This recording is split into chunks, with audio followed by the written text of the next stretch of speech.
विष्णु गुरुदेवो महेश्वरा गुरुर्साक्षात् परब्रह्म तस्मै श्री गुरुदेवो नमः। तस्मै श्री गुरुदेवो नमः।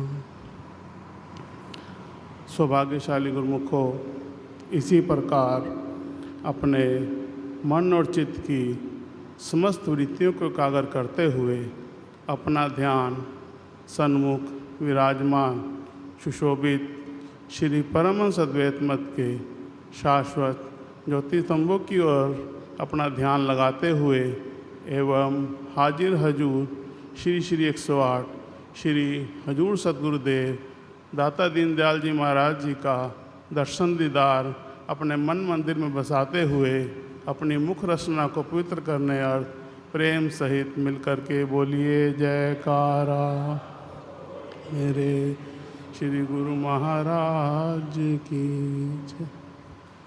सौभाग्यशाली गुरुमुखों, जो ये आज प्रातःकाल का इस अमृत वेला में हमें श्री परमहंसों की कृपा से जो ये अवसर प्रदान हुआ है कि हम अपने हजूर सद्गुरुदेव महाराज जी के एवं श्री परमहंसों के चरणों में बैठकर उनका पूजन आराधन कर रहे हैं और अपनी भक्ति बना रहे हैं, तो ये जो अवसर और ये जो कृपा महापुरुषों की हम सब गुरुमुखों पर हुई है, ये दास अपनी ओर से सब संत मंडली की ओर से और सब संगत की तरफ से श्री चरणारविंदों में ये विनती करता है कि ये कृपा और ये अवसर सदा हम सब गुरुमुखों पर बनी रहे।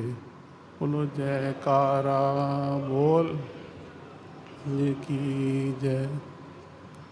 सौभाग्यशाली गुरुमुखों, आप नित्य प्रति संसार में देखते हैं कि संसारी जीव हर समय किसी न किसी चिंता में ग्रस्त है। वह कोई न कोई ख्वाहिश करता है, कोई न कोई इच्छा जाहिर करता है, अपने मन के अंदर कोई ना कोई इच्छा बनाता है और जब वह इच्छा पूर्ण नहीं होती तो फिर चिंताग्रस्त हो जाता है, टेंशन ले लेता है। और उसे वो टेंशन क्यों होती है? क्योंकि सारा संसार ये तो समझता है कि भगवान है, ईश्वर है, पर उस पर विश्वास नहीं करता। ये तो समझता है कि भगवान है, ईश्वर है, पर उस पर विश्वास नहीं करता। क्यों? क्योंकि थोड़ा सा भी अपने मन के विचारों के विरुद्ध कार्रवाई होती है, कुछ भी कार्य जो इंसान सोचता है उसके विरुद्ध हुआ तो टेंशन ले लेता है। और अगर उसे अपने मालिक पे, अपने ईश्वर पे, अपने सद्गुरु पर पूर्ण विश्वास होगा तो वो कभी भी टेंशन नहीं लेगा।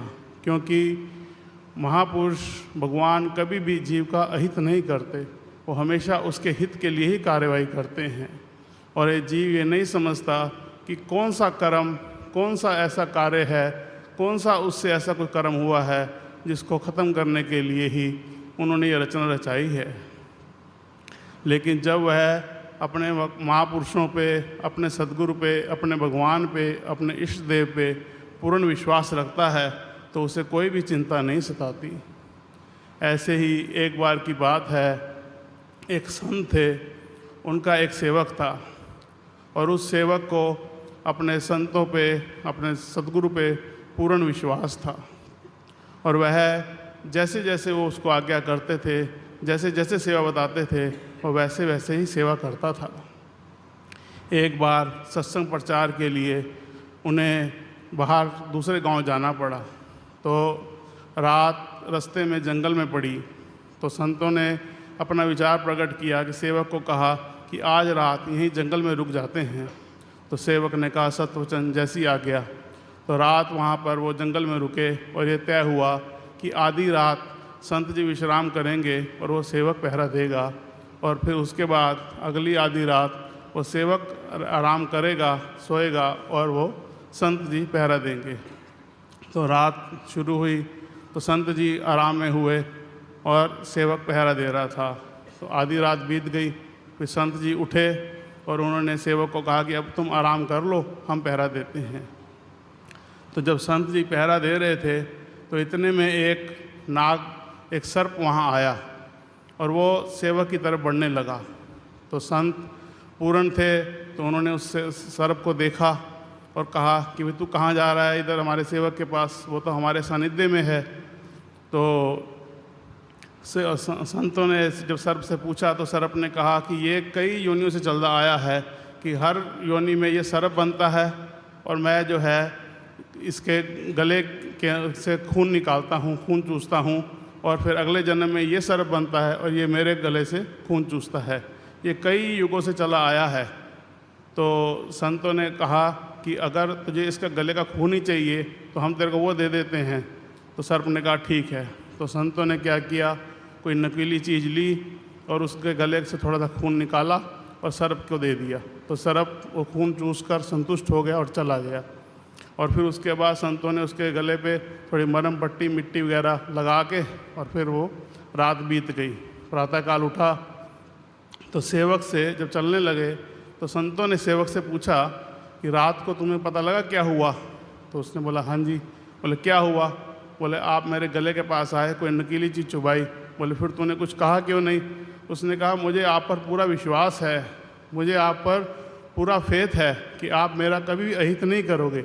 मेरी आँख खुली थी, जब मैंने देखा कि आप हैं तो मैं फिर आंखें बंद करके सो गया कि आप जब हैं मेरे सिर पर तो मुझे किस चीज़ की चिंता है। तो जब सेवक को सद्गुरु पर इतना पूर्ण विश्वास होता है तो तब जाकर उसे कोई भी किसी प्रकार की चिंता या दुख या तकलीफ़ कभी नहीं होती। तो और महापुरुष ऐसी रचना रचाते हैं कि जिससे कि इस जीव का जन्म जन्मांतर का जो दुख है, 84 का चक्कर है, वो कट जाता है। इसीलिए हमारे हजूर सद्गुरु मेरा देवदाता दीनदयाल जी महाराज जी ने जो ये श्री अनंतपुर धाम की, श्री परमहंस महाराज जी ने ये जो श्री अनंतपुर धाम की रचना रचाई है, केवल गुरुमुखों के कल्याण के लिए रचाई है, ताकि गुरुमुख जन यहाँ आकर और भक्ति के रंग में रंग कर अपने आवागमन के चक्कर से आज़ाद हो जाएं। और हमारे लिए उनकी क्या मौज है कि खाओ पियो खुशियाँ मनाओ पर बात न भूलो एक, श्री आरती पूजा सेवा सत्संग सुमन और ध्यान नित करो चाहे बाधा पड़े अनेक। ये 5 नियमों की नीति ऐसी बनाई है कि जो भी सेवक जहाँ भी रहे, देश रहे विदेश रहे, घर रहे बाहर रहे, कहीं भी रहे, इन 5 नियमों की पालना करता रहेगा तो वो अपने मकसद को प्राप्त कर लेगा। और आजकल के वक्त को देखते हुए जो 2 घंटे भजन का हुक्म हुआ है, और इस बार तो श्री गुरु पूर्णिमा के त्यौहार पर श्री हजूर सतगुरुदेव महाराज जी ने श्री परमहंस दयाल महाराज जी की निज मौज हम सब गुरुमुखों को दर्शाई।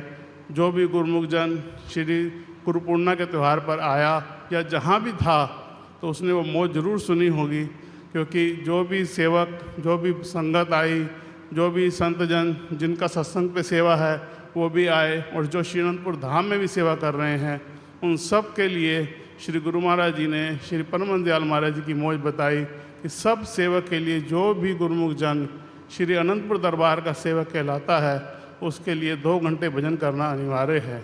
और इतनी भी छूट दे दी कि चाहे वो आधा घंटा करके दिन में 4 बार करे, चाहे 1 घंटा करके करे, पर करना अनिवार्य है। और अगर हम अपने संत सद्गुरु श्री हजूर सतगुरु महाराज जी, श्री परमहंस दयाल महाराज जी के ऊपर संपूर्ण विश्वास रखकर उनकी आज्ञा और मौज के अनुसार चलते जाएंगे तो हमें कभी भी कोई दुख तकलीफ़ चिंता अगर थोड़ी बहुत आती भी है तो हमारा पता नहीं कौन सा कर्म उन्होंने काटना है।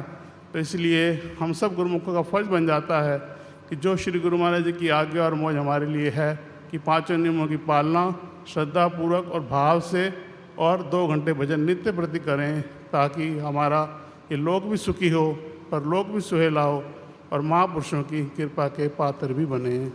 बोलो जयकारा बोल मेरे श्री गुरु महाराज।